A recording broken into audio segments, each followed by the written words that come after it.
Velocity of sound. Let us do an activity to study about velocity of sound. Take your friend to a fence made up of iron pipes. Stand near one end of the pipe and ask your friend to stand approximately 20 to 25 feet away from you near the pipe. Now ask the friend to gently tap the pipe with a stone. Press your ear to the pipe and listen to the sound coming through the pipe. Now stand straight and ask the friend to gently tap the pipe with a stone one more time. This time try to listen to this sound through air. Which sound reaches you first? Yes, you are right. The sound through the iron pipe is heard much before the sound coming through air. From this activity, we understand that sound travels faster in iron, that is in solid, than in air.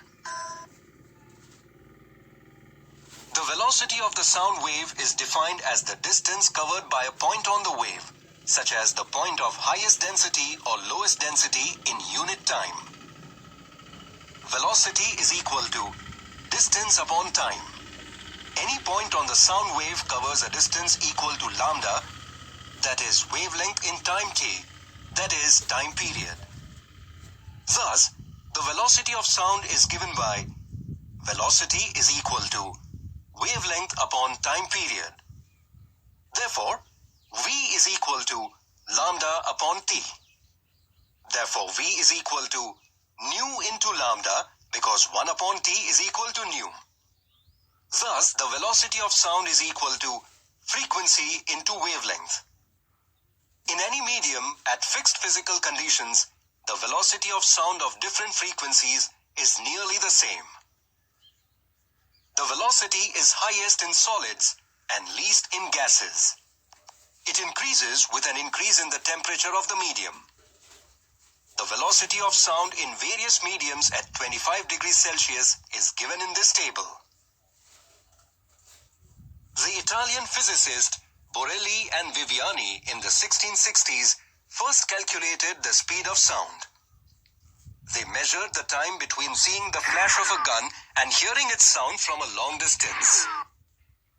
Their value of 350 meters per second is very close to the value of 346 meters per second, which is accepted today. Let us now know about the velocity of sound in a gaseous medium. The velocity of sound in a gaseous medium depends on the physical conditions. That is, the temperature, density of the gas, and its molecular weight. Come, let us know about them one by one. Let us first know the relation between velocity of sound and temperature T. The velocity of sound is directly proportional to the square root of the temperature of the medium. This means that increasing the temperature 4 times doubles the velocity. Here we also have to note that for a fixed temperature, the velocity of sound does not depend on the pressure of the gas. Let us know about the next factor affecting velocity of sound in gaseous medium, that is, density, rho. The velocity of sound is inversely proportional to the square root of density.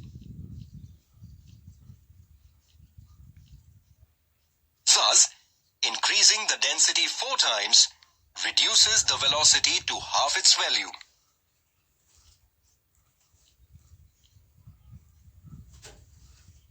Next is the molecular weight, that is, m. The velocity of sound is inversely proportional to the square root of molecular weight of the gas. Thus, increasing the molecular weight 4 times reduces the velocity to half its value.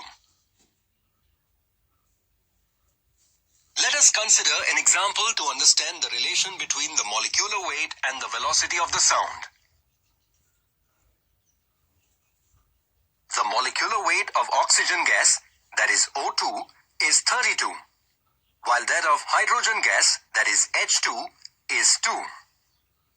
Let us prove that, under the same physical conditions, the velocity of sound in hydrogen is 4 times that in oxygen. We have just learned that the velocity of sound is inversely proportional to the square root of molecular weight of the gas. We have to prove that the velocity of sound in hydrogen is 4 times that in oxygen. For this, let us write the ratio of the velocity of hydrogen to the velocity of oxygen, which is equal to square root of 32 upon 2. That is equal to square root of 16, which is equal to 4. Therefore, the ratio of velocity of hydrogen to the velocity of oxygen is 4. Thus, it is proved that the velocity of sound in hydrogen is 4 times that in oxygen. After studying about the velocity of sound, let us now learn about the range of hearing in humans.